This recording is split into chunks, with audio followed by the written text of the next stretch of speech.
బహుజన కథా ఊట Facebook live కార్యక్రమానికి విచ్చేసిన మేధావులు, సాహితీవేత్తలు, సాహిత్యాభిమానులందరికీ శనార్థులు. నా పేరు సాగర్ల సత్తయ్య, నల్లగొండ. బహుజన కథా ఊట కార్యక్రమంలో భాగంగా ఈరోజు నల్లగొండకు చెందిన ప్రముఖ కథా రచయిత శ్రీ దొడ్డి రామ్మూర్తి గారి బొండిగె కథలపై విశ్లేషణ చేయబోతున్నాను. అయితే బొండిగె కథలను విశ్లేషించే ముందుగా దళిత కథ, దాని నేపథ్యాన్ని గురించి కూడా మనం తెలుసుకోవాల్సిన అవసరం ఎంతైనా ఉందని నేను భావిస్తున్నాను. ప్రపంచంలో ఏ దేశంలో లేని విధంగా మన దేశంలో కుల వ్యవస్థ సమాజాన్ని విభజించి పాలిస్తోంది. నిచ్చెన మెట్ల వ్యవస్థలో సమానత్వాన్ని ఆశించడం అనేది కళ్ళగా మారింది. శ్రమించే ఉత్పత్తి కులాలను నీచంగా, కష్టించకుండా సౌఖ్యం అనుభవిస్తున్నటువంటి కులాలను అగ్రకులాలుగా చిత్రించడం అనాదిగా ఈ కారణంగా శ్రమదోపిడి జరుగుతోంది. ఆత్మగౌరవం లేకుండానే మెజారిటీ సమాజం బతికీడ్చడం వల్ల అటువంటి దుర్భరమైనటువంటి పరిస్థితులు మన దేశంలో నెలకొని ఉన్నాయి. ఇక అప్రజాస్వామికమైనటువంటి ఈ వ్యవస్థలో అంటరానితనం అనేది మరొక దుర్మార్గంగా కొనసాగుతున్నది. సామాజిక గౌరవానికి, సామాజిక న్యాయానికి, సౌభ్రాతృత్వ భావనకు నోచుకున్నటువంటి మెజారిటీ సమాజం అనాదిగా భారతదేశంలో తీవ్ర ఇక్కట్ల నడుమ బతికిడుస్తోంది. చదువులకు దూరమై అజ్ఞానాంధకారంలో మగ్గుతూ రెక్కల కష్టాన్ని కొన్ని వర్గాల సుఖం కోసం దారపోస్తూనే ఉన్నారు. కర్మ సిద్ధాంతం పేరిట దోపిడీకి గురవుతూనే ఉన్నారు. కర్మ సిద్ధాంతం అనేది దురదృష్టవశాత్తు వేల ఏండ్లుగా ఒక సాధికారికంగా కొనసాగుతూ ఉండడం అత్యంత దుర్మార్గం. అమానుషమైనటువంటి ఈ సిద్ధాంతాలు కాలక్రమంలో ప్రజలు కూడా ఒక బానిస భావంలో బతకాలనేటటువంటి స్థితి నరనరాన వారిలో జీర్ణించుకుపోవడం అనేది ఇప్పటికీ మనం గమనించవచ్చు. సాహిత్యంలో కూడా ఈ వివక్షకు మద్దతు లభించిందనే చెప్పాలి. కొద్దిమంది సంస్కరణాభిలాషతో రచనలు, ప్రాచీన కాలం సాహిత్యంలో కొద్దిమంది సంస్కరణాభిలాషతో రచనలు చేసినప్పటికీ వాళ్లకు దక్కాల్సినంత గౌరవం దక్కలేదనే చెప్పొచ్చు. వేమన 16వ శతాబ్దం ప్రాంతంలో పద్యాలు రాస్తే బ్రిటిష్ వాళ్ళు భారతదేశానికి వచ్చిన తర్వాత బ్రౌన్ వెలికి తీసే వరకు వేమన ఎవరికి తెలియదు. ఇది మన దేశ దౌర్భాగ్యం. ఇట్లా ఒక పాల్కురికి సోమనాథుడు, వేమన లాంటి కవులు సంస్కరణాభిలాషతో కవిత్వం రాసినా అది చేరాల్సినంతగా ప్రజలకు చేరలేదు. ఇక ఈ వివక్షను ప్రశ్నించాల్సినటువంటి తరుణం ప్రజలు చైతన్యమైనప్పుడు మాత్రమే వస్తుంది. ప్రజలు చైతన్యం కావాలంటే ప్రపంచంలో ఏం జరుగుతుందో ప్రజలకు తెలియాలి. భారతదేశంలో పరిస్థితి ఎలా ఉంది, భారతదేశం వెలుపల పరిస్థితి ఎలా ఉంది అని ప్రజలు ఆలోచించే పరిస్థితులు రావాలి. ఆంగ్ల విద్యా ప్రభావం చేత, అదేవిధంగా ప్రపంచ విప్లవాలను భారతీయులు అబ్జర్వ్ చేసిన తరువాత భారతదేశంలో అనాదిగా కొనసాగుతున్నటువంటి ఈ సాంఘిక దోపిడిని ప్రశ్నించడం మొదలైంది. అట్లా తెలుగులో కూడా దళితులను చైతన్యపరచడానికి, దళిత బహుజనులను చైతన్యపరిచేటటువంటి సాహిత్యం అనేది రావడం మొదలైంది. ఇందులో భాగంగానే మనం గుర్రం జాషువా గారి గబ్బిలం చూడవచ్చు. గబ్బిలంలో దళితులు పడుతున్నటువంటి బాధలను జాషువా గారు చాలా అద్భుతంగా వ్యక్తీకరించడం జరిగింది. అట్లా పద్యంలోనూ మన మాలపల్లి నవల అయితేనేమి, గుర్రం జాషువా గారి ఖండకావ్యం అయితేనేమి, అదేవిధంగా పెద్దలు సంగిశెట్టి శ్రీనివాస్ గారు వెలుగులోకి తెచ్చినటువంటి భాగ్యరెడ్డి వర్మ కథ వెట్టిమాదిగా, ఇట్లాంటి కథలు ప్రజల్లో ఒక ఆలోచన చైతన్యం చేయాలనేటటువంటి ఆలోచన ఆనాటి మేధావుల్లో మొదలైంది అనడానికి ఇవన్నీ ఉదాహరణలు. ఇదంతా ఒక ఎత్తు అయితే, కొంతమంది అగ్రకుల కథకులు కూడా దళిత నేపథ్యంలో కథలు రాసినట్లుగా మనకు ఆ దళిత కథా సంపుటి 1960 ప్రాంతంలో వచ్చినటువంటి దళిత కథా సంపుటి ద్వారా తెలుస్తున్నది. కానీ అవి పూర్తి స్థాయి దళిత కథలుగా అంగీకరించలేమనిపిస్తుంది. ఎందుకంటే ఒక సంఘటన లేదా సన్నివేశాన్ని అనుభవించిన వాడు చెప్పింది వేరుంటుంది, ఎదుటివాడు చూసి చెప్పింది వేరుగా ఉంటుంది. ప్రసవ వేదన తల్లికి తెలిసినంతగా ఎదుటివాడు ఏదో వర్ణించినంత ఆ ప్రసవ వేదన ఏంటో తల్లికే తెలుస్తుంది. అట్లా దళిత బహుజనులు ఎదుర్కొనేటటువంటి సమస్యలు దళిత బహుజనులకే తెలుస్తాయి. కాబట్టి దళితేతరులు రాసిన కథలు సానుభూతి కథలుగానే మిగులుతాయి, కానీ అవి దళిత కథల కింద చెప్పుకోలేము. వేలూరి శివరామశాస్త్రి అయితేనేమి, శ్రీపాద సుబ్రహ్మణ్య శాస్త్రి అయితేనేమి, ఇట్లాంటి వాళ్ళు కూడా దళితులు పాత్రధారులుగా కొన్ని కథలు రాయటం జరిగింది. కానీ అవి పూర్తిస్థాయి దళిత కథలుగా మనం చెప్పలేము. ముఖ్యంగా ఈ దళిత్ పాంథర్స్ ఉద్యమం ఎప్పుడైతే ప్రారంభమైందో ఆ తర్వాత దళిత ఉద్యమం అనేది చాలా తీవ్రంగా వచ్చిందని చెప్పవచ్చు. అది తెలుగులో కూడా ప్రధానంగా ఈ కారంచేడు, చుండూరు సంఘటనల అనంతరం దళిత స్పృహ అనేది బాగా పెరిగింది. దాంతో అనేక మంది దళిత రచయితలు అనేక ప్రక్రియల్లో కవిత్వము, కథలు, నవలలు రాయడం, విరివిగా రాయడం మొదలైంది. ఆ నేపథ్యం నుంచే మనం దళిత కథలను చూడవచ్చు. ఇట్లా చూసినప్పుడు నల్లగొండ కాంట్రిబ్యూషన్ ఏంది మరి దళిత సాహిత్యంలో అని చూసినట్లయితే, దళిత బహుజన సాహిత్యానికి నల్లగొండ కేంద్రంగా విలసిల్లిందని చెప్పవచ్చు. ఈ గోసంగి సాహితీ, నీలగిరి సాహితీ లాంటి సంస్థలు పెట్టి ఆ రోజుల్లో సుంకిరెడ్డి నారాయణ రెడ్డి గారి ఆధ్వర్యంలో అనేక మంది కవులు దళిత బహుజన కవిత్వం రాశారు. అది బహువచనం పేరిట గొప్ప కవిత్వ సంకలనం కూడా తెలుగు సాహిత్యంలో ఒక సంచలనం సృష్టించింది. ఆ నేపథ్యం నుంచి వచ్చిన వాడే మన దొడ్డి రామ్మూర్తి అని చెప్పవచ్చు. కొంతమంది అంటే తమ యొక్క భావాలను వ్యక్తీకరించడానికి వచన కవిత్వాన్ని, పద్యాన్ని మార్గంగా చేసుకుంటే, మరి కొంతమంది ఈ కథలు, నవలలు మార్గంగా చేసుకున్న వాళ్ళు ఉన్నారు. అట్లా నల్లగొండ నుంచి దళిత కథ కూడా విస్తృతంగానే వచ్చింది. దళిత కథ విస్తృతంగా ఎట్లా అంటే, ముఖ్యంగా దళిత కథకు ఐకాన్గా చెప్పగలిగినటువంటి వాళ్ళలో మొట్టమొదటి కొల్కలూరి నాగ్. అయితే దళిత కథలు కొలకలూరి ఇనాక్ తర్వాత తెలుగు సాహిత్యంలో విస్తృతంగా దళిత నేపథ్యంలో, తెలంగాణ జీవన నేపథ్యంలో కథలు రాసిన వాళ్ళలో బోయ జంగయ్య గారి గురించి చెప్పుకోవచ్చు. అనేకమైనటువంటి కథా సంపుటాలు బోయ జంగయ్య గారు వెలువరించడం జరిగింది. గొర్రెలు, చీమలు, హెచ్చరిక, దున్న ఇట్లాంటి అనేకమైనటువంటి కథా సంపుటాలతో పాటు జాతర అని చెప్పి ఒక గొప్ప నవల కూడా రాయడం జరిగింది. ఇట్లా అనేకమైనటువంటి సాహిత్యం నల్లగొండ నుంచి వచ్చింది.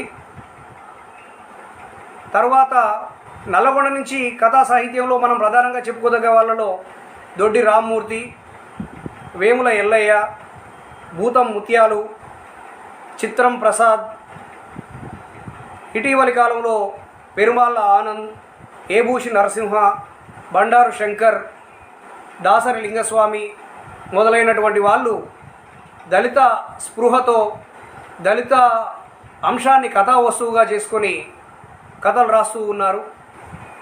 అట్లా కథలు రాసిన వాళ్ళలో 2002లోనే కథా సంకలనాన్ని వెలువరించిన వారు దొడ్డి రామ్మూర్తి.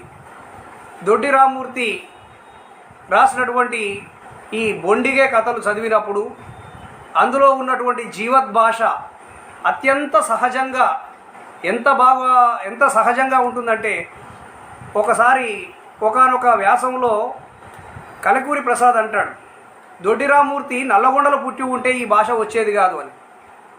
గ్రామీణ ప్రాంతంలో జన్మించిన వాడు, కష్టాలేంటో స్వయంగా అనుభవించిన వాడు కాబట్టి చాలా అద్భుతమైనటువంటి వెలివాడల జీవద్భాషను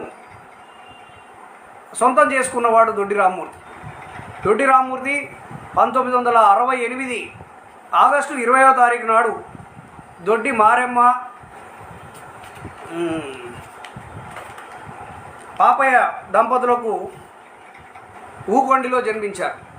ఊకొండి నల్లగొండకు 20 కిలోమీటర్ల దూరంలో ఉన్న ఒక పల్లెటూరు. చిన్నతనాన్నే తండ్రిని పోగొట్టుకోవడం వల్ల వాళ్ళ అమ్మమ్మ ఊరు దీపకుంటకు పోయి అక్కడ చదువుకున్నాడు.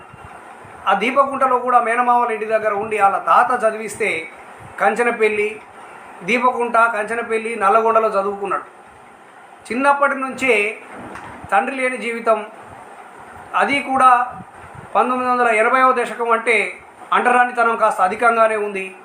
పేదరికం, కటిక పేదరికం, ఇవన్నీ రామ్మూర్తి జీవితాన్ని ప్రభావితం చేసినాయి అనడానికి ఈ కథలు ఒక ఉదాహరణ. ఈ కథల్లో చాలా చోట్ల రామ్మూర్తి మనకు కనిపిస్తాడు.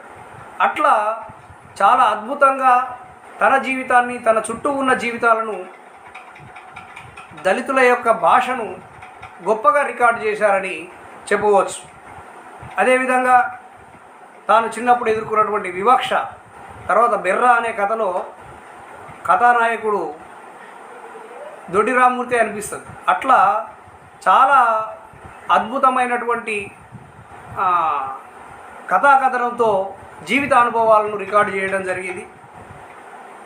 రామ్మూర్తి బొండిగా, బొక్కెన లొల్లి, చిలకల అనేటటువంటి ఈ సీరియస్ సాహిత్యం ఇది. అంటే బొండిగా కథలు, బొక్కెన లొల్లి కవిత్వం, అదేవిధంగా ఈ చిలకల దండ, జాలు, చిలకల దండ పిల్లల కవిత్వం, జాలు అనేది పిల్లల కథలు, అదేవిధంగా పడిగే అనేటటువంటి దీర్ఘ కవిత వీరి గ్రంథాలు.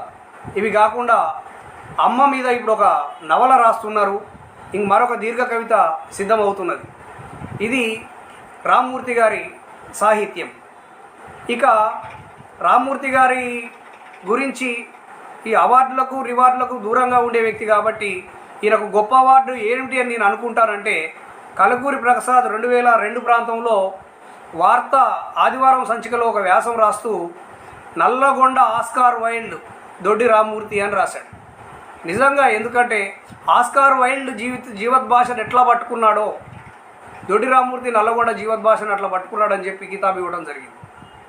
అటువంటి దొడ్డి రామ్మూర్తి గారు రాసినటువంటి కథలు ఈరోజు మనం విశ్లేషణ చేసుకోవాల్సిన అవసరం ఉంది. ఇక రామ్మూర్తి గారి కథల్లోకి వెళ్ళినట్లయితే, దొడ్డి రామ్మూర్తి గారు ప్రధానంగా వీరు రాసినటువంటి పుస్తకంలో 6 కథలు ఉన్నాయి. కేవలం 6 కథలు మాత్రమే ఉన్నాయి, కానీ చాలా సీరియస్నెస్తో రాసినటువంటి కథలు ఇవి అనిపిస్తుంది. ఇందులో ఒక ముందు మాట ఉండదు, వెనుక మాట ఉండదు. అక్బర్ గీసినటువంటి బొమ్మతో వేశారు. అయితే ముందు మాట వెనుక మాట లేకుండా కేవలం పుస్తకం, ఇన్నర్ కవర్, వెంటనే కథ స్టార్ట్ అవుతుంది. ఇట్లా 6 కథలు. మొదటి కథ బొండిగా కథ, అంటే పుస్తకం టైటిల్తో ఉన్నటువంటి బొండిగానే మొదటి కథ. అయితే ఈ 6 కథల్లోనూ ప్రత్యేకంగా చెప్పుకోదగ్గది ఏమిటి అంటే జీవద్భాష. చాలా అద్భుతమైనటువంటి జీవద్భాష తొలికిసలాడుతుంది. సహజంగా మన పరిసరాల్లో మనం తిరుగాడుతున్నట్టుగా అనిపిస్తుంది ఈ కథలు చదువుతున్నప్పుడు. ఉదాహరణకు ఈ బొండిగ కథలో ఒక మొదటి పేరాగ్రాఫ్ చదివే ప్రయత్నం చేస్తాను. అంటే వారి జీవద్భాష ఎట్లా ఉంటుంది అనడానికి ఉదాహరణ, యాసంగి ఎన్నెట్ల ఊరు కోలాటం ఆడి అలసి అలనిద్రపోయేది, కరువు పిడిదెబ్బల బాధ, కంటి కునుకులేని సెన్నయ్య గిట్కేం పుట్టిందిరా పోయినేడు గిట్లు ఏడిస్తేనే 3 నెలలు కాకముంపే 30 మంది మట్ల కలిసిరి, మళ్ళెవడు పోవాలనో దశ దశ నీ చేతికర్రతోటి కుక్కలు అదిలిచ్చి కూలిన గోడల పక్కెంబట్టి కాలు మడిచి సరాయించుకుంటూ వచ్చి జగముఖతోని పొరసుట్ట కాల్చి తాక్కుంటా నుల్క మంచంలో అడ్డమురిగిండు, సుట్ట మంచం కోడి మీద సల్లారగా చుట్టూ పొరలు పొరలుగా కాలి పొగ మీదికి తిరుగుతుంది పక్క నిండా. చల్లని ఉష్ణపు గాలికి మెలక తెచ్చుకొని జనం గోరుకోలు పొడిచినాయి, కోలు కూస్తున్నాయి, పిట్టలు పిసపిసం అంటున్నాయి. తెల్లవారుతుంది, లేవే ఒసై, చెవులు వినిపిస్తలేవా ఏంది? ఏందయ్యా పొద్దున్నే కొరకొర లేస్తూనే ఉన్నగా, ఈ సిగపాడుగాను ఇదొకటి మూడేస్తా ఉంటే ఊడుతుంది. అందరు ఆకిళ్ళూకి సల్లిరి, నేనే ఇక లేవనైతే పాడుబడి అలా మెలక రాదాయగా. చాలా సహజంగా భార్యాభర్తలు ఇంట్లో మాట్లాడుకుంటున్నప్పుడు ఎంత సహజంగా మాట్లాడుకుంటారో, అత్యంత సహజంగా వాళ్ళు మాట్లాడే మాటలు అంటే వాస్తవంగా సాహిత్యంలో మనం గమనించినప్పుడు మాట్లాడే భాష వేరే ఉంటుంది, రాసే భాష వేరే ఉంటుంది. కానీ రామ్మూర్తి కథల్లో మాట్లాడే భాష, రాసే భాష ఒకటిగానే ఉంటాయి. ఎట్లా మాట్లాడతారో అట్లనే రాస్తారన్నమాట. అట్లా అత్యంత సహజ సిద్ధంగా ఉన్నటువంటి కథలు ఇవి. ఈ బొండిగ కథలో ప్రధానంగా ఈ గ్రామీణ ప్రాంతాల్లో కూటికెళ్ళక పిల్లలు అంటే కడుపున పుట్టిన సంతానం వలసపోయి ఎక్కడో సంపాదించడమో, అట్లా లేకపోతే పిల్లలు చిన్నోళ్ళు అయినప్పుడు ముసలోళ్ళ దగ్గర వదిలిపెట్టి తల్లిదండ్రులు ఎక్కడనో కాలో గిందుకో ఎక్కడనో పోయి సంపాదించుకోవడమో సహజంగా కనిపిస్తుంది. అట్లా కొడుకులు పెద్దోళ్ళు అయినారు, తల్లిదండ్రులు ఇచ్చిపెట్టి వాళ్ళు దేశం బతకపోయినారు. అట్లా బతకపోయినప్పుడు వాళ్ళని తలుచుకొని తల్లిదండ్రులు ఎట్లా బాధపడతారు అనేది కూడా చాలా అద్భుతంగా చిత్రీకరించింది. నిజంగా ఒకసారి అంటదన్నమాట, ఏంది ఆ పొయ్యి ఎగనుకు నేను నీళ్ళకు పోయి వస్తా అని భార్య చెప్పింది. భర్త ఆ పనిలో ఉన్నాడు. ఓయ్యా కళ్ళలో ఏం పెట్టుకున్నావు, భూ అంతా మాడిపోతుంటే మాడాసన వస్తలేదా? పోరగాళ్ళ మనాదిలో పడ్డ పోవే, అసలే ఎండాకాలం అగడేత్వాయ్, పసిపోరలు ఎట్టుండ్రో ఏమో అంటే ముసలాయన పొయ్యి ముందర కూర్చొని పిల్లల గురించి ఆలోచిస్తున్నాడు. అయ్యో నా కొడుకులు ఎట్లున్నారో, ఏం తిన్నారో, ఎట్లున్నారో అనేది. అట్లా ఇక ఏ వంక అంటే ఏ వంక భార్య అనుడు అంటే ఇప్పుడు ముసలోళ్ళు కొడుకుల మీద మనాది పెట్టుకుని అంటున్నావు కదా, ఏ వంక అంటే ఏ వంక, నీ మునాష్ట మొద్దా దెంప, నిన్ను కట్టుకున్న కానించి నాకు ఈ శరలు తప్పవాయే. ఇట్లా తిట్టుకోవడం కూడా చాలా సహజమే. ఎందుకంటే ఊర్లల్లో ఆ తిట్లలో కూడా ప్రేమ ఉంటుంది. అప్పుడే తిట్టుకుంటారు, అప్పుడే అలవోగా కలిసిపోతారు. ఆ ప్రజాస్వామ్య భావన దళిత బహుజన కుటుంబాల్లోనే ఉంటుంది. ఒక బానిస బతుకు అంటే భార్య అంటే బడి ఉండాలి, భర్త అంటే ఒక ఉన్నత స్థానంలో దేవుడు అని కొలవాలనేటటువంటి భావన ఉండదు. కాబట్టి వాస్తవంగా ఈ భార్యాభర్తల మధ్య భర్త ఒక మాట అంటే భార్య అంటాడు, భార్య ఒక మాట అంటే భర్త అంటది. భర్త ఇంత కలుగుడు తాగొస్తే భార్య కూడా ఇంత కలుగుడు తాగుతుంది. అదంతా అత్యంత సహజంగా ఉంటుంది. అట్లాంటి జీవన చిత్రణ ఈ కథల్లో మనకు అనేక చోట్ల కనిపిస్తుంది. సుక్కి ఇక రావే, ఏందక్క ఎప్పుడు లాస్ట్గా పిలిచేదానివి చిన్నగా పిలుస్తున్నావు ఏంది? అగో బాయి ధరెమ్మటి పెద్ద గుండుందిగా, దాని పొంటేమో ఉంది చూడు, ఏముంది గదైతే తాంబేలు, వెనకెమ్మటి దాని పిల్ల, నువ్వు ఎప్పుడు చూడలేదా ఏంది? ఓ చెల్లే, అది చూస్తాలకే కూళ్ళకు పోయినా నా పిల్లలు కళ్ళల్లో తిరిగినట్టు అవుతుందే. ఏం చేద్దాం, లేని వాళ్ళకు పుట్టి పొట్టగుడికి దేశాలు తిరిగి వచ్చేదే. పిల్లలు పోతానా మనం పోతాను ఉంటివి. అవునే, తిన్నా తినకున్నా పిల్లలు కళ్ళ ముందరనే ఉండాలని ఉంటుంది. తల్లి మనసు గట్టు ఉంటుంది. మొన్న మా చిన్నోడు మా ఊళ్ళ ఇంటికి పోయి 5 దినాల దాకా రాకుంటే నాకు కూడా కన్ను పొడుచుకున్నా నిద్ర రాలేదు అక్క. అయ్యో తాంబేలు నీళ్ళలో మునిగింది కనిపిస్తలేదు, మనుషులు సంపక తింటారని మునిగింది కనపడకుండా, లేకపోతే మనలో చూసుకుంటూ అది ఉంటుందా? ఎక్కడ బతికే జీవి అక్కడ, ఎట్లా బతికేది గట్ల, దేని జీవితం దాంది. ఎంత తాత్వికత ఉంది చూడండి. నిజంగా ఒక తాంబేలు పిల్ల పోతుంటే తన పిల్లలు గుర్తుకు రావడం అనేది తల్లి మనసుకు అదొక ఉదాహరణ. అట్లా ఆ తాంబేలు పిల్లల్ని చూడగానే తన పిల్లలు గుర్తొచ్చి ఆ తల్లి పడుతున్నటువంటి బాధ, ఇట్లాంటి సహజమైనటువంటి సంఘటనలు అనేకం ఈ కథల్లో మనకు కనిపిస్తూ ఉంటాయి. ఇక ఈ బొండిగ కథలోనే భూస్వాములైనటువంటి రైతులు, పటేళ్ళు రైతులు, వీళ్ళు దళిత బహుజనులైనటువంటి స్త్రీలు కూలికి పోయినప్పుడు వాళ్ళ పట్ల మాట్లాడే విధానం, వాళ్ళ పట్ల ప్రవర్తించే విధానం ఎట్లా ఉంటుంది అనేది కూడా రామూర్తి కథల్లో రికార్డు చేశారు. ఎట్లా అంటే పిలిచడమే ఒక అధికారంతో, అహంకారంతో పిలిచడం అనేది మనం సహజంగా కనిపిస్తూనే ఉంటుంది.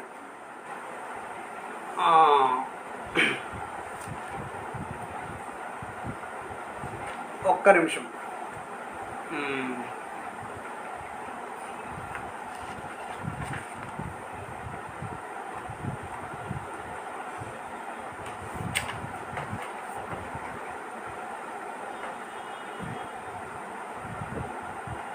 ఏవం కంటే ఏలం కానీ మునాష్టం పోతాడు దెంప అన్న తర్వాత వాళ్ళందరూ సద్దులు కట్టుకున్నారే. ఈ కాటిపోయిన కూడు తిని సర్ది కట్టుకొని సద్దు నీ సాగు చెయ్య. ఆ కాపోడు అసలే కోపగొండోడు, లంజలమ్మిడని నోటుకు వచ్చినట్టు పూస్తాడు.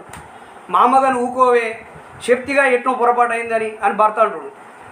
నోరు తెరిచిండు చూడు, నోట్లో అడ్డాడు ఆదాలు ఎగుతాయి. అప్పుడు పటేల్ ఎంటర్ అవుతాడు. ఎవరిరా ఇంట్లో సప్పుడు చేయరు, గులుగుతుండ్రు ఎవరిరా? ఏంది పటేలా నువ్వా? ఏవే పెంటి గుంపుకు పెద్ద నువ్వే మాట తప్పితేటనే, నీ చేత కాకుంటే చెప్పు, ఆ సూదరుల గుంపు నాన్న పిలుస్తా. ఏమంటావే? సద్దులు కట్టుకుంటున్నాం వస్తున్నాం పో పటేలా. ఏం వస్తారే మాటగారి జాతి మీది, మాట మీద ఉంటారు. మళ్ళీ సూదరుల గుంపు కన్నా ఎక్కువ పైసలు ఇవ్వమంటారు. మరి వాళ్ళకి చెప్పొద్దన్నావా పటేలా? అయినా మాకన్నా తక్కువ లెక్కకు ఈ చుట్టుపట్టు 10 ఊళ్ళల్లో ఓలు కలవరు, ఓలు పోయరు. మొన్న మోహన్ రెడ్డి పటేల్ వాళ్ళు వచ్చి ఆ సూదరుల గుంపును అమ్ముకున్నట్టు అయిందని బదిలాడే. అటు సగం మందిని సగమేమో మారయ్య పటేల్ వాళ్ళకు పంపిన. అదే పెంటి. ఓ పటేలా, మీరంతా ఎకరాలు కల్పించుకొని తక్కువ లెక్కించినా ఊకుంటున్నాం కానీ ఎన్నడన్నా కాదన్నావా? లేదని జబర్దస్త్ చేసినావా? సూదరులకు ఇస్తానంటారుగా, ఇయ్యుండ్రి. ఈ 10 ఏళ్ళ నుంచి రాళ్ల పొలమైనా దిగువట్ల పొలమైనా కాలు చేతులు నొప్పులు పడంగా శరలు తీసుకుంటా కలిసింది వాళ్ళేనా? చెప్పుండ్రి. మేము లేని వాళ్ళమని ఎట్టంటెట్ట పడతారనేగా మమ్మల్ని బెదిరిస్తారు. ఇది ఊర్లలో కనిపించేది. వాస్తవంగా భర్త భార్యను ఏంది అంటేనే కొంత పడనటువంటి రోజులల్లో ఇప్పటికీ కూడా ఊర్లల్లో పటేళ్ళు ఏందే అనడం సహజమే. అట్లా అధికారంతో వీళ్ళు తక్కువ వాళ్ళు కాబట్టి ఏదైనా పడతారనేటటువంటి భావన ఆ సంభాషణల్లో చాలా స్పష్టంగా మనకు కనిపిస్తూ ఉంటుంది. ఇకపోతే దళిత స్త్రీలు జీవితం అంతా అనుభవించేటటువంటి మద్యపానానికి బానిసలైనటువంటి భర్తల పరిస్థితి. ఇప్పుడు కలవగొయ్య పోయిన కాడ తమ ఎతశితలు చెప్పుకోవడానికి అవకాశం ఉంటుంది. అయ్యో నా మొగని కథ చెప్తావు ఇట్లా ఉంది అని చెప్పుకునేటోళ్ళు చాలామంది ఉంటారు. అట్లా ఒక ఆమె తన భర్త తాగి పాపం ఇట్లా ఇబ్బంది పెడుతుండు అనేది చెప్పడం నిజంగా నేను ఈ కథలు చదువుతుంటే కథ చదివినట్టు నాకు అనిపిస్తుంది. ఈ కథలన్నీ ఇప్పుడు కాదు నేను చదివింది, 2002లో ఈ పుస్తకం వచ్చిన కొత్తలో చిట్యాలలో నేను అనంతలక్ష్మి స్కూల్లో పనిచేసేటప్పుడు ఇప్పుడు లైవ్లో ఉన్నారు మిత్రులు సోమిరెడ్డి, శంకర్ రెడ్డి, మా వల్లకీర్తి, మధు మొదలైన వాళ్ళందరూ ఈ కథలు చదువుకొని బాగా నవ్వుకునేది. ఇట్లా కూడా రాస్తారా కథలు అనుకునేది. కానీ ఇప్పుడు చదువుతుంటే ఇంత జీవితాన్ని ఇంత అద్భుతంగా రికార్డు చేయొచ్చా అనిపిస్తుంది. అట్లా అప్పుడు చదివినప్పుడు కూడా అనుకునేది నిజంగా మన సమాజంలో మన చుట్టూ జరిగే సంఘటనలే అనిపిస్తుంది. చూడండి, ఓ పెంటక్క మా ఆయన ఉన్న ఒక్కగానొక్క పాత సైకిల్ ఎవరికో కుదువబెట్టి అద్దమ్మ నేత్రి తాగి వచ్చి తలుపులు కొడుతుండు. బడ్డుబాడుకావు గుడ్డలు చినిగి పిల్లలేమో బిచ్చం అవతారం అయిరి. గట్ట చేతుండు ఏమని అంటేనేమో దేనితోటి పడితే దాంతోటే కొడుతుండు. అక్క పాపి నీ మొగనికి ఇక సిగ్గురాదే. మొన్న గట్టినే తాగొచ్చి మషయ్య తలుపు కొడితే పొద్దుగాల 10 మందిలో పెట్టి ఇచ్చేదంతా తీసిరి. సిగ్గుపోయిందాకా సిగ్గుమూగుతాడేమో. అయినా పెళ్ళం పిల్లల పట్టించుకొని మొగోడు ఏ మొగోడే, ఆడు బతికినా ఒకటే సచ్చినా ఒకటే. నిజంగా కూడా అంటే దానికి న్యాయస్థానాలు అక్కర్లేదు, పోలీస్ స్టేషన్లు అక్కర్లేదు. పక్కింటి వాళ్ళే తీర్పు చెప్తారు. ఏమరా నువ్వు చేసే తప్పు అని చెప్పడానికి వెనకాడరు ఊర్లలో. అట్లా ఒకరు ఇబ్బంది పడుతున్నా నాకేం పట్టిందిలే అనుకున్నటువంటి పరిస్థితి ఊర్లలో ఉంటుంది. అట్లా చాలా సహజంగా ఒక స్త్రీ బాధపడుతున్నప్పుడు మరొక స్త్రీ సానుభూతి చెప్పడమే కాదు, అవసరమైతే ఎదిరించి మాట్లాడేటటువంటి పరిస్థితులు ఊళ్ళల్లో ఉంటాయి. అట్లాంటి సంఘటనలు అనేకం ఇందులో చూపిస్తాడు. అసలు దళిత స్త్రీలు జీవితమంతా అనుభవించేటటువంటి దుర్భరమైన అవస్థలు ఎన్నో ఇందులో కనిపిస్తాయి. ఒక సెంటెన్సు, ఏం చేద్దాం, మన వాళ్ళు మనల్ని కన్నారు కానీ మన శరలు కన్నరా? మనల్ని కన్నారు, అమ్మ నాయన మనల్ని కన్నారు కానీ మన శరలు కన్నరా? మన కష్టాలు నాలుగు కన్నరా? ఈ ఆడి జన్మమే అట్లాంటిది. పుట్టుక కాల్చి సచ్చిందాకా శరలేనాయి. నిజంగా కూడా స్త్రీ పుట్టుక నుంచి చనిపోయే వరకు ఎన్ని ఇబ్బందులు పడుతుంది అనేది చాలా అద్భుతంగా, వాస్తవంగా స్త్రీ యొక్క జీవితం గురించి అద్భుతంగా కోట్ చేయడం జరిగింది. ఇక ఇంట్లోనే పరాష్కాలు ఉంటాయి, సరసాలు ఉంటాయి, నవ్వులు ఉంటాయి, కష్టాల్లోనే సుఖాలను వెతుకునేటటువంటి పరిస్థితులు కూడా కనిపిస్తాయి. దానికి ఉదాహరణ వదిన మరదళ్ళ పరాష్కాలు ఎట్లుంటాయో ఒక సంఘటన చెప్తాడు. ఇప్పుడు ఒక్కొక్క ఆమె ఒక్కొక్క తన భర్త గురించి తన ఇల్లు గురించి చెప్తుంటే ఇంకొక ఆమెను అడుగుతుంది, ఓ గోపమ్మ మరదల నువ్వేం చెప్తలేవు, కొత్తగా పెళ్ళాయి పంతాలకే కోలు కూస్తుండే, అందుకనే అంత పొద్దెక్కిందాకా మా తమ్ముడు లేవలేదంటావా ఏంది? ఊకో ఏందో వదినే మరీ గట్టంటావు, ఉన్నదే అంటున్నా కానీ లేని అంటున్నావు నా మరదల, అగ్గో ఆ ముసి నవ్వే చెప్తుందిలే. ఓ ఎనుకున్నమ్మలు దెబ్బ నన్ను అడుగుర్రే, డోకేమటి జీవాల మంది వస్తుంది, తొగసాగనియవు, బిరబిర నడవాలి. ఇటు వాళ్ళని అదిలిస్తున్నట్టే, మరోవైపు వీళ్ళతో పరిహాసం ఆడుతున్నట్టే చాలా సహజంగా కూలికి పోయే స్త్రీలు ఏ విధంగా మాట్లాడుకుంటారో ఈ కథలో చాలా అద్భుతంగా వర్ణించాడు. ఇక ఈ కూలికి పోయిన కాడ పోయేసరికి, ఎందుకంటే పొద్దుగాల పోవాలి, మొత్తం పొద్దు కిందకు ఉండాలి, లేకపోతే కూలి డబ్బులు ఇవ్వడానికి ఇబ్బంది పడతారు. కాబట్టి పటేలమ్మ పోయేసరికి ఎదురు చూస్తుంటుంది. అప్పుడు అంటే పటేలమ్మ ఎటు ఎదురు చూస్తుందో చెప్తున్నాడు చూడండి. ఓ పూటకింత బువ్వ లేకున్నా ఉప్పుడు కోసం ఉన్న పీడబాయగానే ఒకరితోటి మాట పడొద్దే ఆశలాల నెత్తిన నోరు పెట్టుకొని చెప్తి, మీరు విన్నారే పాపి, ఆ కాపుది ముందుగాల నా దుమ్ము దులిపి దూడకేస్తుంది, అజ్జకారిది నోటికి దుల్దంతా ఎలా తీసుకుంటుంది, పడే ఆలోచనప్పుడు తప్పుతుందా అంటుందన్నమాట. ఎందుకంటే ఆమె పోయేసరికి పోలేరమ్మోలే గుడ్లు అప్పగించి చూస్తుంది అని చెప్తాడు. ఈమె పోగానే ఆ రైతు భార్య ఏమంటుందో చూడండి, ఈ ముదనాష్టపు ముండలు సన్నియాళ్ళకు వస్తుండ్రు, యాళ్ళపాలు ఉంటేగా ఏమే పెంటి ఎవరి పెళ్ళికి వస్తుండ్రే, సర్ర వస్తూనే ఉన్నాం పటేలమ్మ, ఏమొచ్చుడే మీ బొందా బోకి, యాళ్ళ సూపున రమ్మంటే రారు, మీకు ఎటమటం అయింది, పొద్దుకాల కూలు తక్కువ వేస్తేనేమో గింత గంత అని గునుస్తారు, మీదేం పోయిందే మోస్తోళ్ళకి ఎరక కావడి బరువు, కాలం మధ్యమై కన్నమ్మ శరలు తీస్తున్నాం, మీకు ఇంత పంట పంచనేగా పటేలమ్మ, మా సొంటూళ్ళు ఇంత కూలినాలు దొరికేది, మందలిస్తే మాటలకేం తక్కువ కానీ సద్దులు కొట్టవలో పెట్టి నడుగురి. ఇది పటేలమ్మ మాట. అంటే ఇక్కడ ఒక అధికారమైనటువంటి దర్పంతో ఆమె మాట్లాడుతుంటే నీ బాంచన్ కాల్ముక్త అనేటటువంటి ఒక దీనమైన అవస్థలో సమాధానం చెప్పుకోవడం అనేది ఈ దళిత స్త్రీల దగ్గర కనిపిస్తుంది. ఇట్లా జీవితంలో వాళ్ళు అనుభవించేటటువంటి కష్టాలు అనుకోండి. తర్వాత జీతగాలు, ఈ స్త్రీలేమో రోజువారీ కూలి, జీతగాలేమో ఏడాదికి ఇంత అని మాట్లాడుకొని ఇంత అప్పు ఇంత నగదని ఇస్తూ ఉంటారు. అట్లా జీతగాలని అనుడు ఎట్లా అంటే, ఏమే ఓ అమ్మ భార్యని అంటున్నాడు పటేల్, ఏమే ఓ అమ్మ మన జీతగాలేరే అంటే, ఏ ఊళ్ళకి పోయిండ్రని ఆమె చెప్తుంది, ఇంతకు మునిపే ఊళ్ళే మొక్కన పోయిరుగానయ్యా బువ్వకు పోతున్నావు అని చెప్పిరు,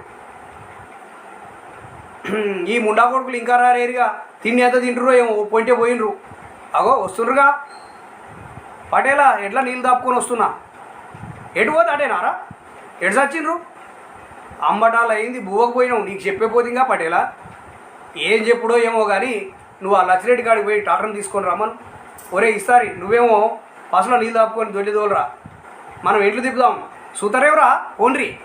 ఇది జీతగాళ్ళ పట్ల రైతు యొక్క విధానం. అట్లా కథ అంతా కూడా ఈ రకంగా నడిపి, అంటే ఒక వ్యవసాయ కూలీలుగా ఉన్న దళితులు ఎట్లాంటి ఇబ్బందులు పడుతున్నారు అనేది కథ అంతా చెప్తూ, చివరికి ముగింపులో బువ్వ పిల్లలు మట్టి పిల్లలు కలిసిన గంప నెత్తి మీదకి వచ్చే బొండిగా శరల చేంతాడాయి అంటూ ఎంత శ్రమించినా కూడా కూలి దక్కని బతుకులను చాలా అద్భుతంగా బొండిగ కథలో చిత్రీకరించిండు దొడ్డి రామ్మూర్తి. శ్రమదోపిని తెలియజేసే కథ ఈ బొండిగ తర్వాత మరొక కథ తిత్తి. ఈ తిత్తి అనే కథ వాస్తవంగా తిత్తి అంటే దాదాపు సమూహంలో ఉన్న వాళ్ళందరికీ తెలిసి ఉంది అని అనుకుంటున్నాను. ఈ తిత్తి జంతు చర్మంతో కుడతారు. జంతు చర్మాన్ని శుద్ధి చేసి జంతు చర్మంతో కుట్టిన తర్వాత, అంటే వాటర్ కూడా లీక్ కానంత నైపుణ్యంతో దాన్ని కుట్టి దాంట్లో నీళ్ళు పోసుకొని సాయంకాలం దాకా ఆ నీళ్ళు తాగడానికి పెట్టుకుంటారు. అది తిత్తి తయారు చేసేటప్పుడు కాలు కింద పెట్టుకొని ఆ చర్మాన్ని ఒలిసేది, చర్మాన్ని శుద్ధి చేసేది, దాన్ని కుట్టేది అంతా చేసేది మాదిగా. కానీ తిత్తిలకు నీళ్ళు వచ్చిన తర్వాత తిత్తి అయ్యా దూపైతుంది గిన్నె నీళ్ళు పోయి అంటే, ఎవర్రా మాది కూడా నా తిత్తి ముట్టుకుంటావురా, ఇది కనిపిస్తుంది సహజంగా. దీన్నే కథాంశంగా చేసుకొని తిత్తి కథ రాసిండు దొడ్డి రామ్మూర్తి. మాదిగల యొక్క కష్టాలు ఇందులో మనకు స్పష్టంగా కనిపిస్తాయి. ఈ తిత్తి కథలో జనరల్గా కథల్లో కథకుడు చెప్పే మాటలు ఉంటాయి, పాత్రలు చెప్పే మాటలు ఉంటాయి, అలంకారాలు ఉంటాయి, వర్ణనలు ఉంటాయి, ఇవన్నీ ఉంటాయి. వర్ణన సహజంగా అయితే ఒక సాధారణమైన కథలో అయితే సూర్యుడు ఉదయిస్తున్నాడు, కిరణాలు వెలుగులు విరజిమ్ముతున్నాయి, లేకపోతే నల్లని రోడ్డు నాగుపాములా ఉంది, ఇట్లాంటి వర్ణనలు కనిపిస్తుంటాయి. రామ్మూర్తి వర్ణనల్లో కూడా దళిత స్పృహ కనిపిస్తుంది. ఉదాహరణకు ఆయన ఒక సంఘటన, అంటే ఒక ముసలివాడు తన కొడుకును వెతుక్కుంటూ పోతూ ఉంటే ఓ మర్రి కింద పడుకుంటాడు. అక్కడి వాతావరణం ఎట్లా ఉంది అనేది చాలా చక్కగా వర్ణిస్తాడు. చూద్దాం. ఆకాశం నిప్పుల కుంపటి, కురుస్తున్న పొగల శకల గాడుపు, గాలి ఉస్సురు మంటలేదు, పచ్చులు చెట్ల కొమ్మల సాటున ఆకుల సాటున తల్లి కోడి రెక్కల కింద దాచుకున్న పిల్లలోలే ఉన్నాయి.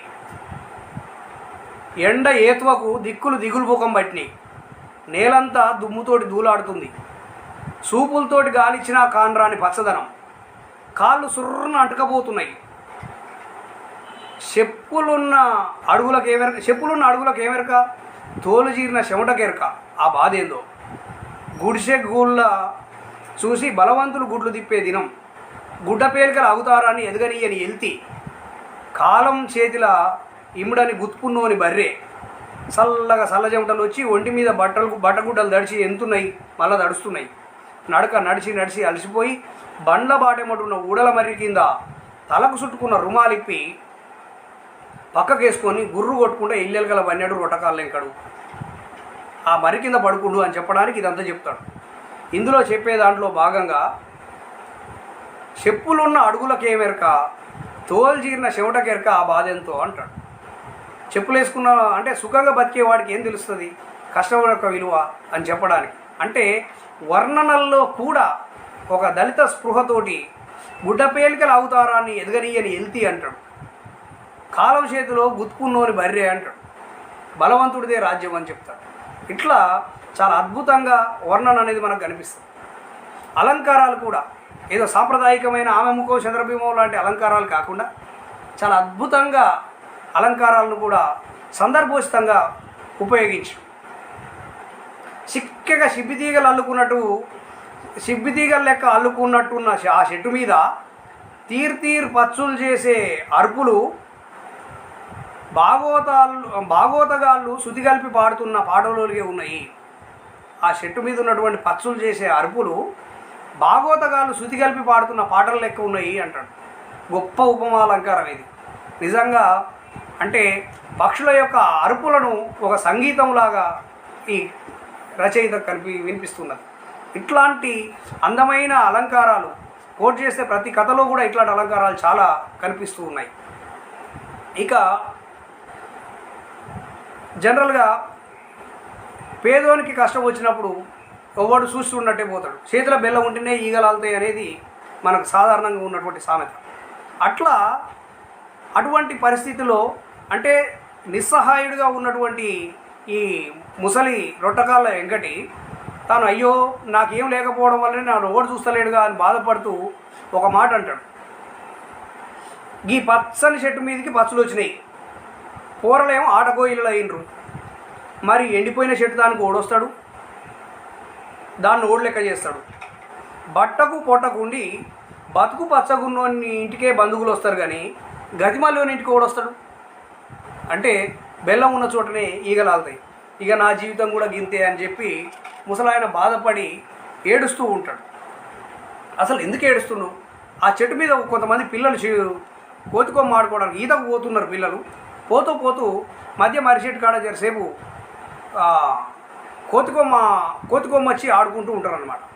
ఆడుకుంటున్న పిల్లలు కింద ముసలాయన కూర్చొని ఏడుస్తుంటే చూసారు. అరే ఏమైంది తాతకు, ఎందుకు ఏడుస్తుండ్రు? అందులో ఒక అబ్బాయి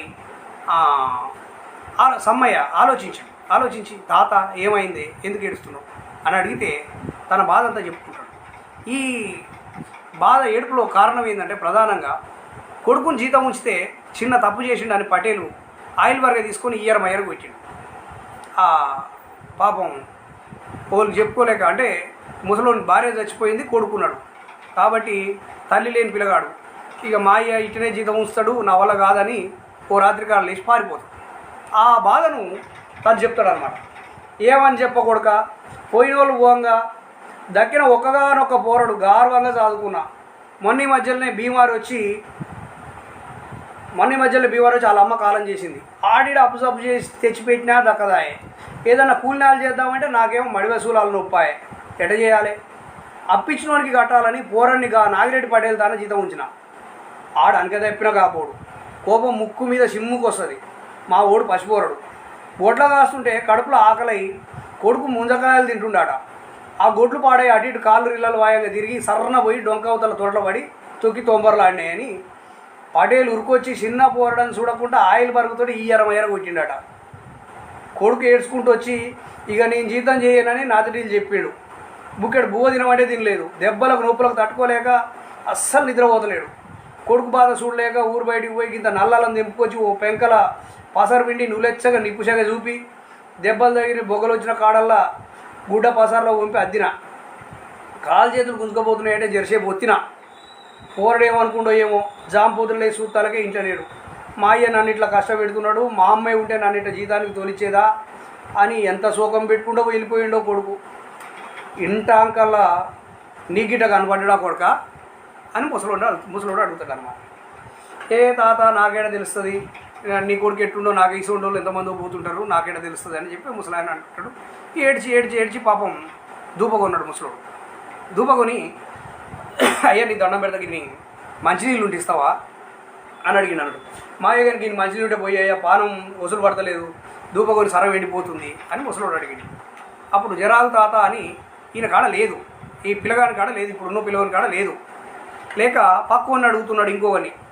అరే పుల్లిగా నీ దగ్గర తిత్తిల నీళ్ళుడే గారా, గా ముసలోడు దూపకొని వణుకుతుండ్రా, జర ఇటీరా తిత్తి, ఎంత బాగున్నావు అమ్మో, నువ్వు ఇయ్యరా అదే ఎతలా నన్ను ఇయ్యమంటున్నావు, నీది మంచిగా ఉండాలి, నాదేమో ఆడికి ముట్టుకోవాలనా?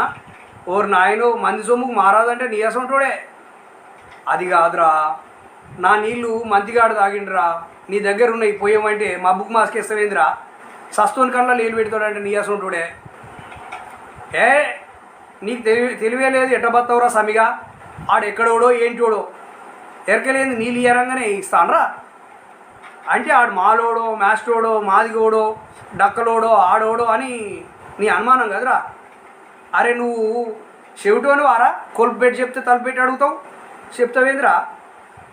కాదురా మొన్న కాపు వల్ల పడవబడ అంటే అవును కొలుపు పెట్టి చెప్తే తలుపు పెట్టి అడుగుతావు, చెవిటోని వారను అన్నాడు. వాడు ఇయ్యకపోతే అవునరా మన కాపు వల్ల పడవబడ్డ బాయి బొందల మీ సుక్కేతు పడి ఇరగబడి సచ్చిందని తెలిసి మీ ఇంటిల్లాలు ఎక్కెక్కి ఏడుస్తుంటే ఓలు మతలం చేసిండ్రు. ఆ మాదిగోలు గూడానికి గూడమే కదిలొచ్చారు. కొమ్ములకు నడువు కిందికి 2-3 మోకులు కట్టి ఎద్దును పైకి గుంజి బండి మీద వేసుకొని పోయి గుంజుకపోయారు.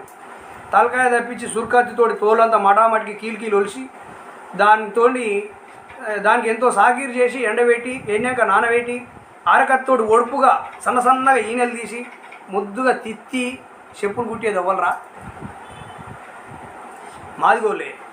మరి మర్చిపోయినావు, తిత్తి నీళ్ళు మాత్రం చల్లగా ఉన్నాయని సంకలు కొట్టుకుంటూ తాగుతావు. చూడు ఆడముట్టుకొని ఈడు ముట్టుకొని కాలు కింద పెట్టి కూడితే కదా, కుడితే ఏం కాదు కానీ, ఆడపట్టుకొని ఈడు ముట్టుకొని కాలు కింద పెట్టి కూడితే ఏం కాదు కానీ నీ తిత్తి నీళ్ళు తాగితేనే తప్పారా? అరే మనిషికి 11 అనుమానం అయితే ఆగమవుతారా, ఇవాళ రేపు కులంగిలం ఏడుందిరా. సమ్మయ్య కాస్త సంస్కరణ భావాలు కలిగినాడు కాబట్టి అడిగాడు. అడిగితే నువ్వేది నాకు చెప్పేదని ఆ పిల్లగాడు వెళ్ళిపోతాడు. ఇట్లా కథాకథనం నడుస్తూ ఉంటుంది. ఇంట్లో ఆ నుంచి ఆ పిల్లలు ఆ నుంచి వెళ్తారు. పోతూ పోతూ ఓ బావి దగ్గరికి ఈత కొడుతుందుకు పోతారు. ఆ ఈత కొట్టే కాడ కూడా ఆ పిల్లలు ఎట్లా ఈత కొడతారు అనేది కూడా చాలా చక్కగా అందంగా, ఇప్పుడు ప్రతి వాక్యం నేను చదవలేను కాబట్టి అందంగా ఆ ఈత కొట్టే విధానంలో అంటే ఆ మూట బావి మించి దునకడము, పల్టీలు కొడుతూ దునకడము, అడుగున మందు అడుగు మన్ను అంటే బావి లోపల అడుగులో ఉన్న మన్నును తీసుకురావడానికి చెరుతులు కట్టుకోవడము, కొత్తగా నేర్చుకుంటానికి లొట్టలు కట్టి ఈత కొట్టించడము, ఇట్లాంటి చాలా సహజమైనటువంటి పల్లె సౌందర్య దృశ్యాలన్నీ కూడా ఆ ఈత బావిలో మనకు కనిపిస్తాయి. ఇక్కడ వాళ్ళు ఈతకు పోతే ఈ సమ్మయ్య మాత్రం వెనకపాటు నుండి కొడుకుని ఆ ముసలోని అడుగుతున్నాడు అన్నమాట. తాత మరి నీ కొడుకు ఎట్లుంటాడే, మరి నాకు ఎప్పుడన్నా కనపడితేనని నేను చెప్తా అంటే ఆ పిల్లగాడు ఎట్లా ఉంటాడని చెప్పడానికి కూడా మనం ఊర్లలో బర్రెలు గిట్లా పోయినప్పుడు గిట్ల ఉంటుంది, కొమ్మల బర్రె నల్లగా ఉంటుంది, ఈ శర్లకాయ వచ్చి ఉంటుంది ఏమన్నా కనపడ్డాయి. ఇప్పుడు అది వెతుకుతలేరు కానీ నా చిన్నతనాన్ని కూడా ఈ బర్రెలు పోయినాయి పసులు పోయినాయి అని దోలాడు కూడా ఊర్లలో నుంచి వచ్చి దోలాడేది. అట్లా ఈ పిల్లగాని దోలాడు కూడా పోతున్నప్పుడు ఆయన అద్దురాల్మాలు చెప్పాలి కాబట్టి చెప్తాడనమాట. ఎట్లా ఉంది అసలు ఆ పిల్లగాడు ఎట్లా ఉన్నాడు అనేది చెప్తాడు. మరి నీ కొడుకు ఎట్లుంటాడో చెప్పబోయింది అంటే జర దూర నలుపును ఉంటాడు, కోల ముఖం, జుంపాలు నెత్తి, ముత్యాలు దాపినట్టు సన్నని పండ్లొరస, కండ్లు గువ్వలు, ఎలుగొడ్డ అడుగులోని అరికాళ్ళు, అడ్డం నిలువుల సార్కల్ అంగి, దండరెట్ట మీద శినిగుంటుంది, మోకాల మీద దాకా జిట్టలాగు, కాకి రంగులుండి పిర్రల కాడ రెండు పక్కల అరిసేయి మందం మాసిక మరవలేకుండా ఉంటుంది, మనసులకాయ బెదురుగా కిందంగా చూసుకుంటా నడిచే నడక, కోపం వస్తే ఏసా ఎరగకుండా దేనితో పడితే దాంతో కొడతాడు, నచ్చినంతో మంచిగా సోపం చేస్తాడు, కొడుకుని తలుచుకుంటే గుండె చెరువైతుంది అయ్యా అని చెప్తాడు అన్నమాట. అంటే ఆ చెప్తున్నటువంటి ఆ వాక్యాలు వింటుంటే ఆ పిల్లవాడు ఎట్టుంటాడో పాఠకుని మనోపలకం మీద కదలాడు. అంత సహజ సుందరంగా వర్ణించడం అనేది కనిపిస్తూ ఉంటుంది ఇందులో. ఇట్లా కొడుకు ఆనవాళ్ళు చెప్తాడు. ఈ పిల్లలు కూడా ఈ సమ్మయ్య అంటోడు ఎవడైతే ఈ సంస్కరణ భావజాలం ఉండి ముసలోడితో కాస్త సానుభూతిగా మాట్లాడిన వాడు ఉన్నాడో వాడిని ఎక్కిరించడం అనేది కూడా ఇందులో ఒక చోట చెప్తాడు అనమాట. అంటే అరే ఆడు బెరుకు రకం రా అంటాడు. ఈ బెరుకు రకం అనేది కూడా అంటే సంకర జాతి అని వాళ్ళ ఉద్దేశం అనమాట. ఏంద్ర నన్ను బెరుకు అంటున్నావు అంటే మీ అమ్మ మాదిగది, మీ అయ్య మాదిగోడు, మీ అమ్మ గొల్లది కాబట్టి నువ్వు బెరుకోను అంటావు. అరే మీరు ఇట్లా అంటారా, నన్ను మీ సంగతి చూస్తారా, మీరు ఏమేమి పనులు చేసిర్రో, ఏడేడ తోటలలో ఏమేమి ఎత్తుకొచ్చిర్రో ఊళ్ళకి రారా మీ సంగతి చూస్తాను బెదిరిస్తాడు. మళ్ళీ అరే అటు అనకురా మనందరం ఒకటే రా అని మళ్ళీ కలిసిపోవడం. పిల్లల యొక్క మనస్తత్వాన్ని కూడా చాలా అద్భుతంగా చిత్రీకరించడం జరిగింది. అయితే కథకుడు ఈ కథను నడిపించడానికి ఈ పాత్రలను వాడుకున్నాడు. కానీ ఆయన చెప్పదలుచుకున్న విషయంలో లాస్ట్ది ఏంటంటే ఈ నీళ్లు తాగే కాడ దళితుడు వివక్షకు గురవుతున్నాడు అని చెప్పడం ఆయన ఉద్దేశం. తర్వాత ఈ పిల్లలు వెళ్ళిపోయినాక ఇక బాటెమ్మడి పడి పులిపల్పుల దాకా పోతుండు. పులిపల్పుల కాడ వాళ్ళ అన్నబిడ్డ ఉందట, పోరగాడు ఏమన్నా అక్కడికి పోయిండో ఏమో చూసేద్దామని పోతున్నాడు. పులిపల్పులో కూడా మునుగోడు పక్కనే ఉంటుంది, మన నల్గొండ నుంచి దగ్గర. అంతా నల్గొండ చుట్టుపక్కల తిరిగే కథలే ఇవన్నీ. అయితే ఆ పులిపల్పులకు పోతుంటే తోవల అంచకళ్ళు కోసం, ఇప్పుడంటే ఆటోలు వచ్చినాయి లారీలు వచ్చినాయి, కానీ అప్పట్లో గుర్రాల మీద కళ్ళు తెచ్చేది. అంచకళ్ళు బండ్లు అంటారు, ఆ గుర్రాల మీద కళ్ళు పటవలు వేసుకొని వచ్చేది. అట్లా ఒక రెండు గుర్రాలు దాటిపోయినాయి. అయ్యా నీ దండ పెడితే ఆపనే ముసలోడు ఆపుతూనే ఉండి ఒకడు ఆపలే. ఆఖరికి ఒక గౌడు ఆపి ఏంద్రా ముసలోడ ఏమైందంటే అప్పటికే స్పృహ కోల్పోయి పడిపోతాడు. ఇంత కళ్ళు దాపి లేపి ఇంత కళ్ళు ఇట్లా దాపి నిమ్మలంగా మాట్లాడతాం. ఈ గౌన్ల ఆయనకు ముసలాయనకు జరిగినటువంటి సంభాషణలు కూడా చాలా అద్భుతంగా గౌన్ల వాళ్ళ జీవితాన్ని అందులో వర్ణిస్తాడు. అసలు ఎందుకు ఈ అంచకాళ్ళు ఏంది, ఊళ్ళకాళ్ళు దొరకదా, మరి ఊళ్ళకాళ్ళు ఊళ్ళోళ్ళు తాగాలి కదా, మీరు ఎక్కడ పంపుతారు దీన్ని అంటే ఏ పట్నం పంపుతాం, ఆడ ఇంత గిక్రీని వేస్తారు, లోడ పెడతారు, ఈత కొడతారు, అలా ఏదో చేసి మళ్ళీ సీసాలలో నింపి పెట్టేరాళ్ళకి ఎత్తి అమ్ముకుంటారు. దీన్ని అంచకాలు అంటారు. అవి అయితే నగదు పైసలు వస్తాయి, ఊళ్ళలో అయితే ఉదర పెట్టాలి, ఈ గౌండ్ల బాధలని చెప్పుకుంటారు. అంటే వృత్తి జీవనం కూడా ఈ కథల్లో చిత్రించబడింది. గౌడ వృత్తిని మొత్తం చాలా అద్భుతంగా చిత్రించిండు.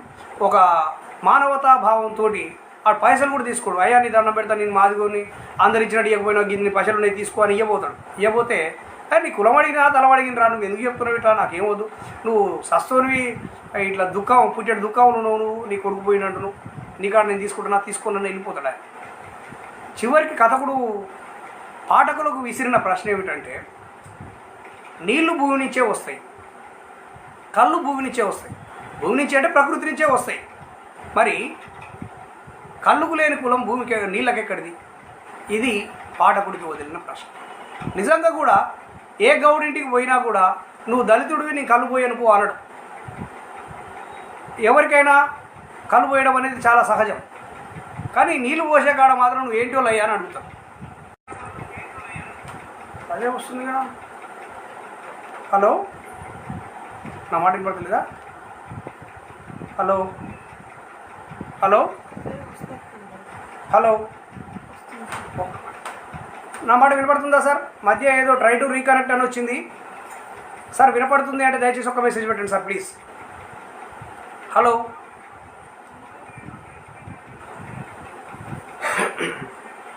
Okay, thank you sir.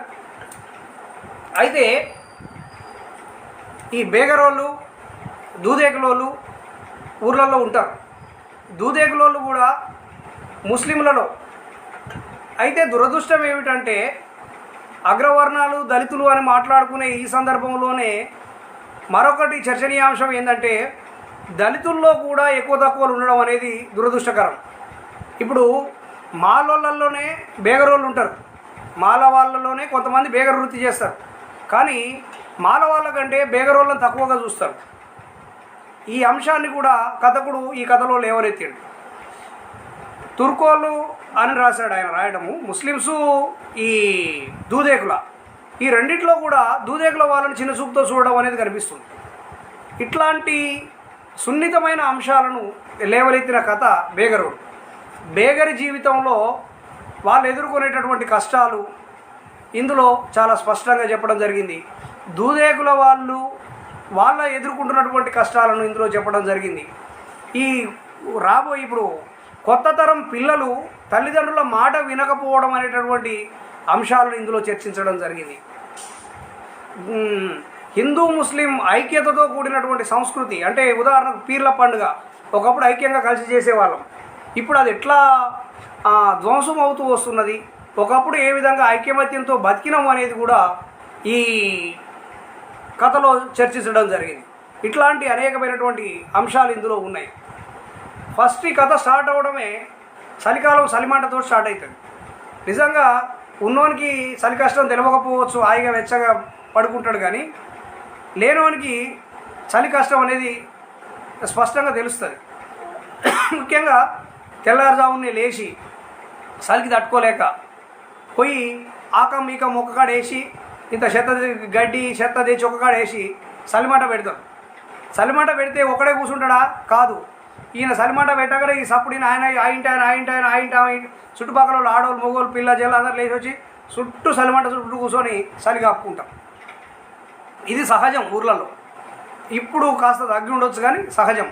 అయితే ఈ చలిమంట అనేది గొప్ప రచ్చబండ. ఎందుకంటే లోకం మీద ఎక్కడెక్కడ లేని విషయాలు ఆడ చర్చకు వస్తాయి. ఎతసిత చెప్పుకోవడానికి అదొక వేదిక. అట్లా ఈ చలిమంట దగ్గర ఈ కథ స్టార్ట్ అవుతుంది. ఏ కీలుకి ఆ కీలు ఒలుసుకొని తింటున్న చలి, ముసలోళ్ళు ముత్తుకోళ్ళు చెద్దర్లు ముసుగు పెట్టుకొని కుక్కి మంచంలో ఒక్కదానికి ముడుచుకున్న కుక్క పిల్లలు అయిండు. ఆ చల్లటి ఇగంగాలి ఏత్వకు నిద్రపట్టక కోడి కూసే జాముకు లేచి ఇంత కట్టో కమ్మో చెత్త చెదారం పెంట దిబ్బల మించి తీసుకొచ్చి ఆకిళ్ళల్లా సల్మంట కాపుకుంటున్నారు. కండ్లు లేని బేగర్ బిచ్చం గుడ్డపోరని చేయి పట్టుకొని ఊతకర్రతోటి చిన్నగా మెల్లగా మంటకాడికి వచ్చి హెచ్చెచ్చగా సల్మంట కాగుతుండు. ఆ మంట ఏతువకు వంకర్లు తిరిగిన చేతులు, కాళ్ళు కీళ్ళు మటామటిగా ఆటి దావులు అయి కూర్చుంటున్నాయి. ముఖంలో కాలు చేతులు వలిగి. ఈ బేగరోడ్ కథ విషయానికి వచ్చినట్లయితే బేగర్ బిచ్చం మైవేలి వీళ్ళిద్దరి మధ్య జరిగినటువంటి సంభాషణల ఆధారంగా దళిత బహుజనుల మైనారిటీల ఐక్యత ఎట్లా ఉండేది, ఎట్లా కలిసిపోయేది, ఒకప్పటి జనజీవనం ఎట్లా ఉండేది అనేది చాలా అద్భుతంగా వివరించడం జరిగింది. ఇందులో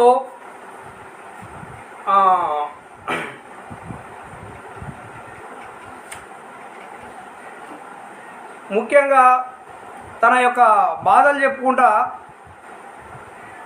మైబేలి అంటాడనమాట.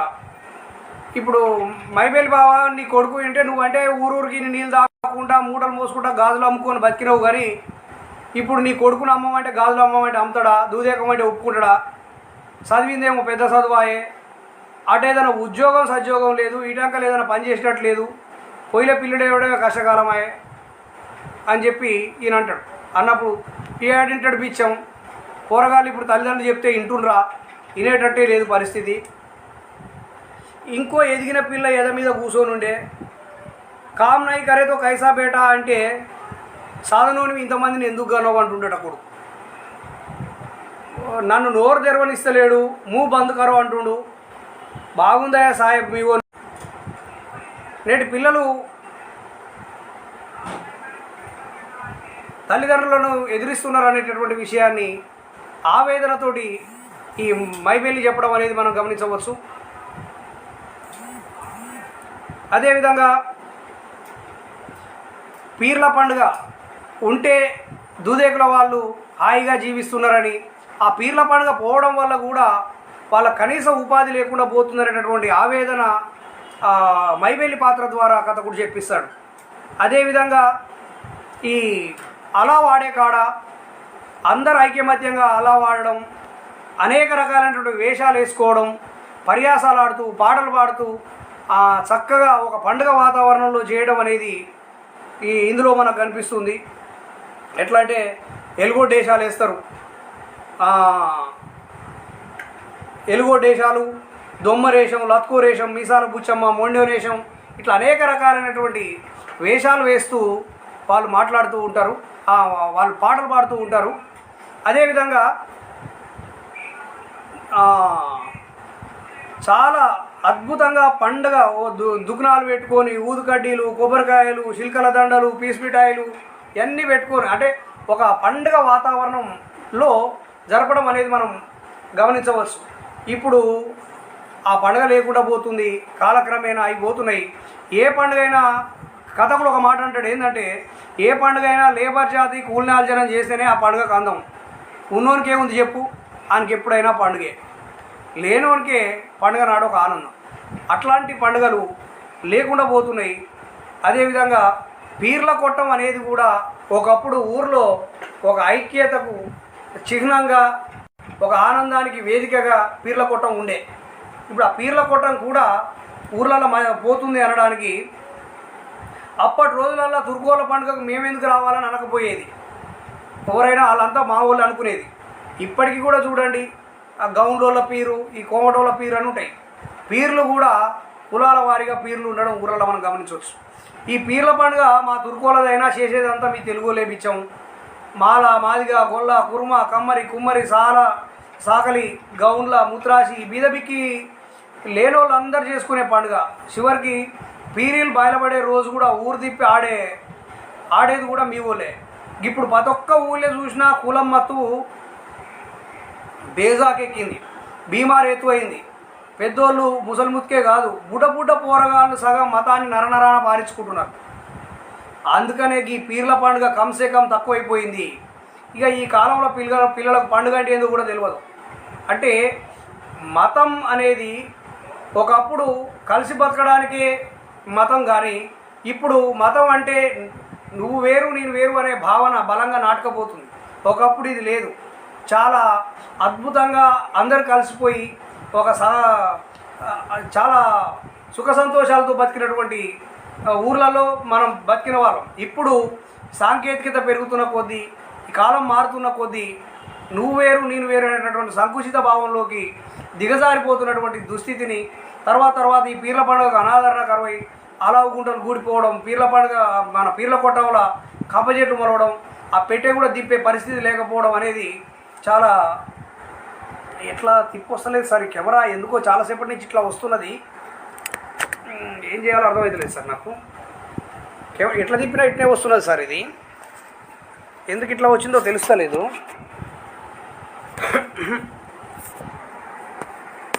చాలాసేపటి నుంచి ఇట్లా వస్తుంది సార్. ఇది దీన్ని కదిలిస్తే మొత్తం పోద్దో ఏమో అని భయానికి నేను ఏమనట్లేను.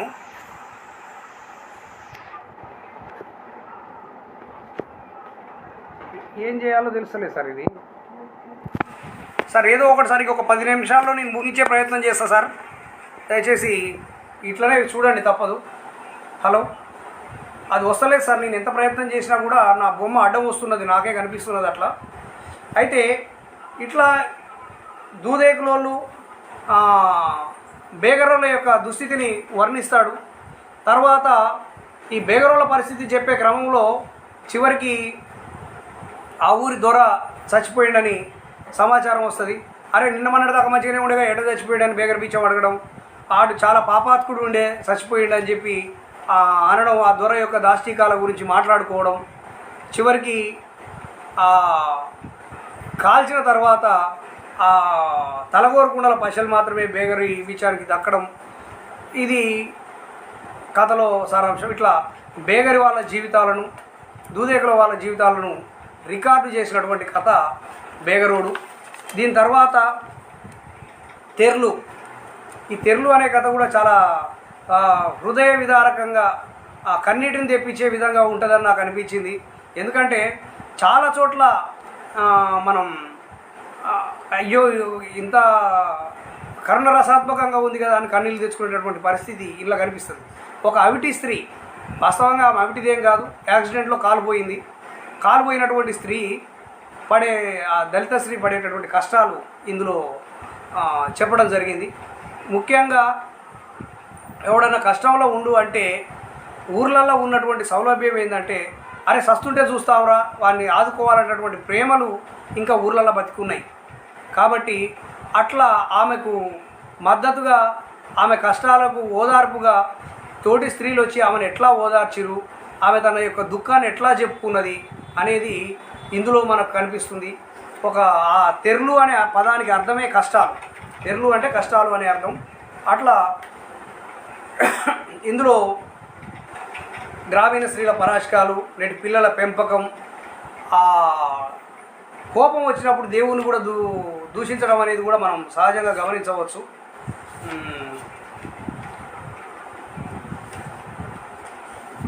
ఒక్క నిమిషం.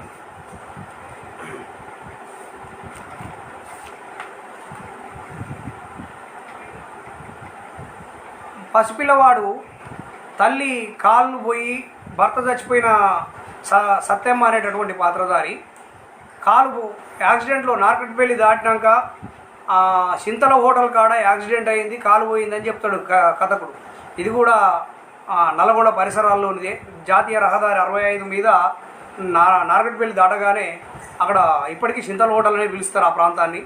ఆ ప్రాంతంలో బస్సుకు లారీ గుద్దితే ఆ సీట్ల నడుమ గర్భిణిగా ఉన్నప్పుడే ఆమె ఇరుక్కుపోవడం, ఆ కాలు కొట్టేయడం అనేది జరుగుతుంది. ఆమె పసిపిల్లగారిని అంటే భర్త చచ్చిపోయినాక తల్లిగారింటికి వస్తుంటే, అమ్మ నీకు కాలేన్నో దాచిపెట్టుకున్నావు, నన్ను ఎత్తుకో అన్నట్టు పిల్లవాడు అమాయకంగా. అప్పుడు ఆ తల్లి చాలా దుఃఖిస్తుంది. అంటే పిల్లగారిని తెలియదు కదా ఎత్తుకోమంటున్నాను. తర్వాత ఇక ఈ బతికిన దానికంటే చచ్చిపోదామని ఇంత ఏందా పసరు. సరే, మొత్తానికి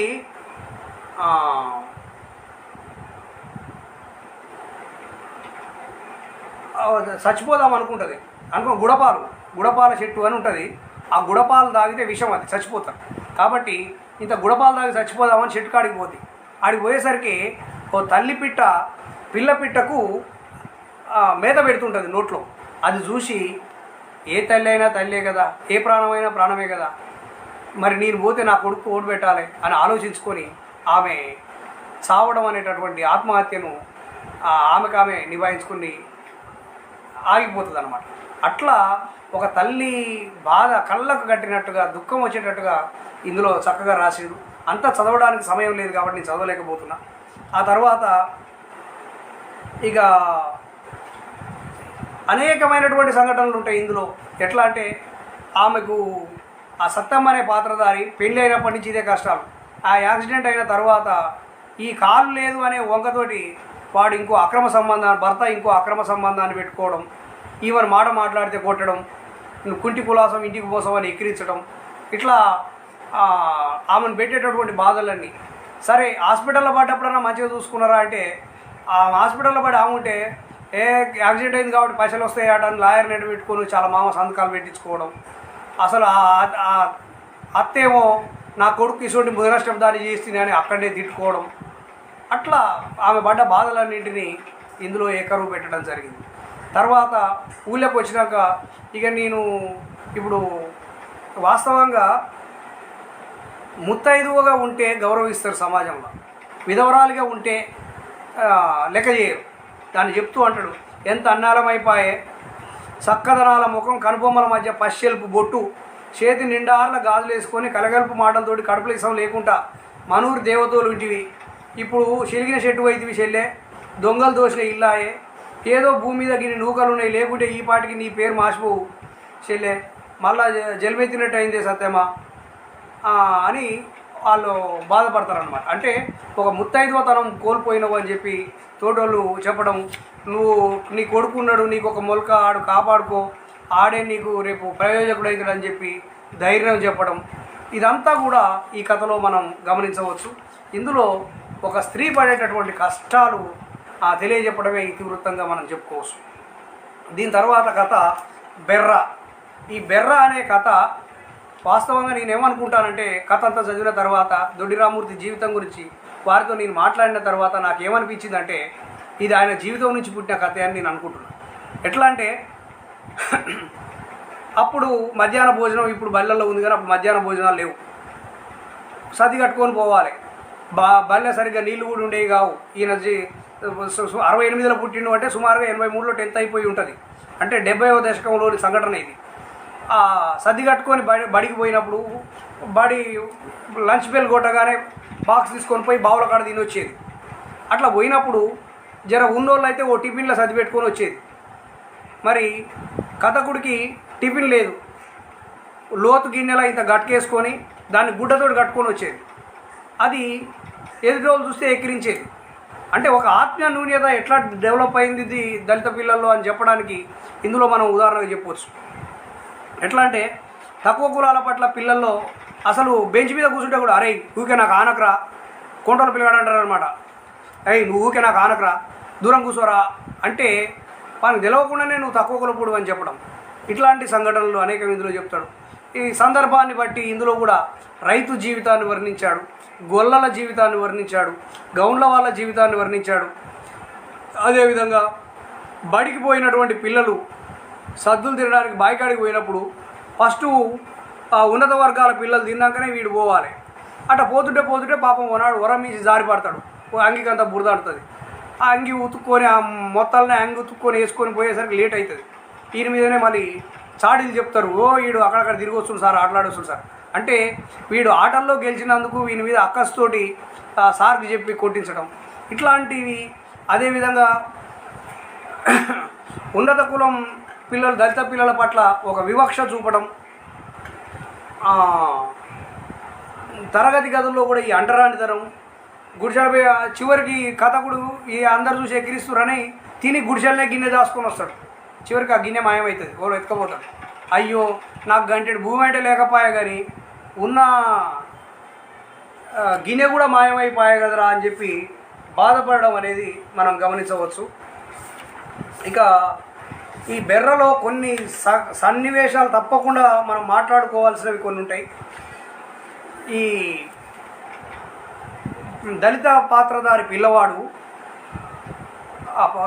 సార్ తోటి వాదిస్తాడు అనమాట, నిజంగా దళిత మేము పేదోళ్ళమని, మేము వెనుకబడ్డ జాతినే మమ్మల్ని ఇట్లా చేస్తారు కదా సార్ అంటూ, మేము కూటికి లేని వాళ్ళమైనా చినిగిన గుడ్డలతోటి సిగ్గుపోగొట్టుకున్న చదువులో ఎవ్వరికి తక్కువ కాదు సార్, అటు ఇటు గలీజుకున్నారని దూరం చేస్తారు, తెల్లగా పుల్లగా మంచి బట్టలు వేసుకుంటే వీళ్ళకేం తక్కువ అంటారు, ముక్కిరుసుకుంటారు మూతిరుసుకుంటారు, మంచిగా బతికితే ఓర్వక పండ్లు కొరుకుతారు, మంచిగా చదివినా ఓర్వరు ఎందుకు సార్, చదువుల తల్లి సరస్వతి అని మీరే అంటారుగా, ఆమె ఉందా, ఉంటే ఆమెకు మేము సవితి పిల్లలమా, ఇంట్లో తిండికి వెళ్ళక బళ్ళేని రోజు కూలినాలికి పోతే తప్ప చెప్పుండ్రి సార్.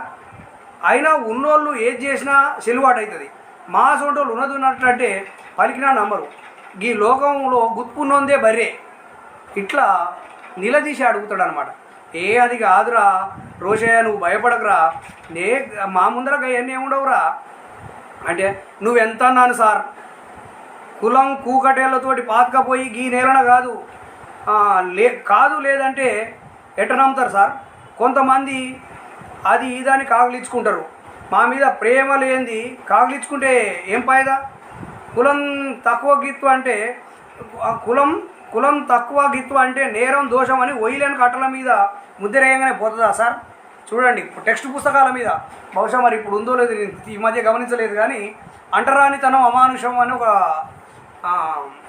కొటేషన్ వేసేది. అట్లా వేసినంత మాత్రాన కులం పోతుందా సార్ అని నిలదీసి అడుగుతాడు అనమాట. అరే నువ్వు అనుకున్నట్టు ఏం లేదురా, తక్కువ ఎక్కువలోనే ఉంటుంది. ఎక్కువ లేనోళ్ళు ఉన్నారు, తక్కువ వాళ్ళ బాగా ఉన్నోళ్ళు ఉన్నారు, దేశం వెళ్తూ లేరు అరా మీ దాంట్లో మాత్రం అని సార్ సమర్థించే ప్రయత్నం చేసాడు. అప్పుడు అంటాడు, ఓ సార్, కులం కూసం విడిస్తే తెలుస్తుంది దాని పౌరేంతో. అణిగిమణిగి ఉన్నప్పుడు దాని ముచ్చట వెళ్ళదు. మీరు సార్లు పెద్దోళ్ళు మంచిగానే ఉంటారు కానీ మరి పాపయ్య సార్ను దూరం చేస్తారు ఎందుకో?